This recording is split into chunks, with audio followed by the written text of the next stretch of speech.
আসসালামু আলাইকুম, সবাই কেমন আছেন? আশা করি সবাই খুব বেশি ভালো আছেন। আলহামদুলিল্লাহ, আল্লাহর রহমতে আমিও খুব ভালো আছি।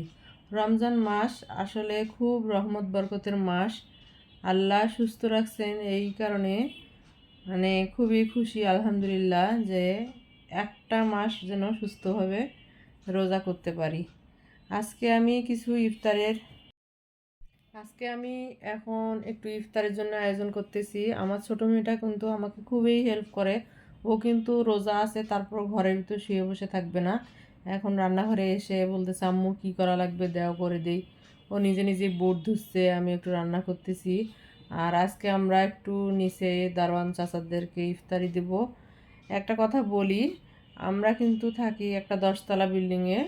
10তলা বাসায় মালিক থাকে আপনার 8 বোন 2 ভাই। ওরা 8 বোন 2 ভাইয়ের মধ্যে কেউ কিন্তু আমাদের দারোয়ান চাচাদেরকে ইফতারি দেয় না এবং ভাত খাওয়ায় না। আমরা যে কয়েকটা ভাড়াটিয়া আছি, এই কয়েকটা ভাড়াটিয়া প্রতি বছর আমরা কিন্তু ইফতার এবং সেহরি, ইফতারের পরে ভাতটা কিন্তু খাওয়াই। গতবার ছিল আমাদের মানে এভাবে আমরা খাওয়াইতাম, আজকে আমি খাওয়াইলাম, কালকে আরেকজন খাওয়াইতো। এবার কিন্তু একটু অন্যরকম, 5 দিন করে ভাগ করা হয়েছে। আমার 5 দিন, আরেকজন ভাবির 5 দিন। অনেকে দেখা যায় যে আপনার তাড়াতাড়ি বাড়ি যায় ঈদ করার জন্য, এই কারণে একদিন পর পর হলে সমস্যা হয়। এই কারণে যে আগে যাবে বাড়িতে সে আগে 5 দিন খাওয়াই দিবে, তার ভেজাল আর কি একদম শেষ। এই কারণে আপনারা একটু সবাই দারোয়ান চাচাদের খোঁজ খবর নেবেন, তারা আসলে কিভাবে ইফতার করে কিনা। আমি একবার দেখেছিলাম যে দারোয়ান চাচাকে জিজ্ঞেস করতেছি, তখন আমরা নতুন বাসায় উঠছি, যে চাচা ইফতার কি দিয়ে করবেন, কি আছে?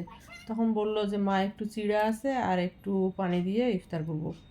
তখন কিন্তু আমি প্রত্যেকটা দিনই কিন্তু ইফতার দিতাম। পরে যখন আমরা ভাগ করে নিলাম, দেখা যায় যে আমিও ইফতার দিছি আর একভাবে ইফতার দিচ্ছে। দারোয়ান চাচা তখন কিন্তু অতগুলো ইফতারি খাইতে পারে না। এই কারণে তখন আমরা বললাম যে সবাই তাহলে একদিন একদিন করে দিই। একদিন একদিন দেওয়ার কারণে এটা একটা সমস্যা যে কেউ আবার বাড়িতে যায় ঈদ করতে আগেই, এই কারণে আবার 5 দিন করে ভাগ। আজকে থেকে আমার 5 দিন, এই কারণে একটু ভাবলাম যে ভিডিওটা করি, আপনারা সবাই খোঁজ খবর নেবেন। আর আমার কাছে আবার বেশিরভাগ গরিব মানুষদেরকে ইফতারি খাওয়াইতে ভালো লাগে। বড়লোকরা তো প্রতিটা দিন অনেক আইটেম নিয়ে বসে আর কি, এই কারণে ভালো লাগে না। এরা আবার কি করে, এর বাসায় ওর বাসায় বড়লোকেরা আবার দেয়। আমার এটা দেখলেই মেজাজটা গরম হয়ে যায় যে আমরা তো ইফতার করতেছি, এই ইফতারগুলো অন্য মানুষকে দিলে কি হয়, এই আর কি। কারণ হলো দেখা যায় যে আমিও ইফতারের আয়োজন করছি, ওরা আবার এক গাদা ইফতার নিয়ে আসলো। এটা একদম ভাল লাগে না আমার কাছে, এই আর কি। আর আমরা সবাই সবাইকে সাপোর্ট করব, সবাই সবার ভিডিও দেখব। আর আমরা ছোট ছোট ইউজাররা যদি আমরা ছোটদের ভিডিও না দেখি, লাইক কমেন্ট না করি, আসলে বড়রা এসে কিন্তু আমাদের ভিডিও একদমই দেখবে না, লাইক কমেন্টও করবে না।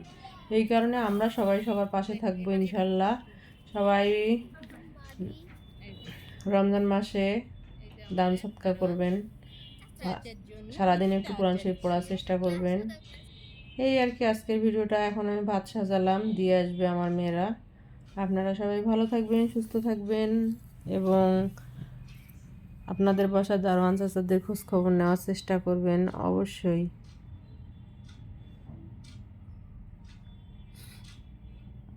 আর একটা কথা, সবাই কিন্তু কন্টেন্ট মনিটাইজেশন সেট আপ পাচ্ছে, আমাদের ভাগ্যে হয়তো বা নাই নাকি, আল্লাহ জানে। কাজ করতেছি, দেখা যাক কি হয়, আল্লাহ ভরসা।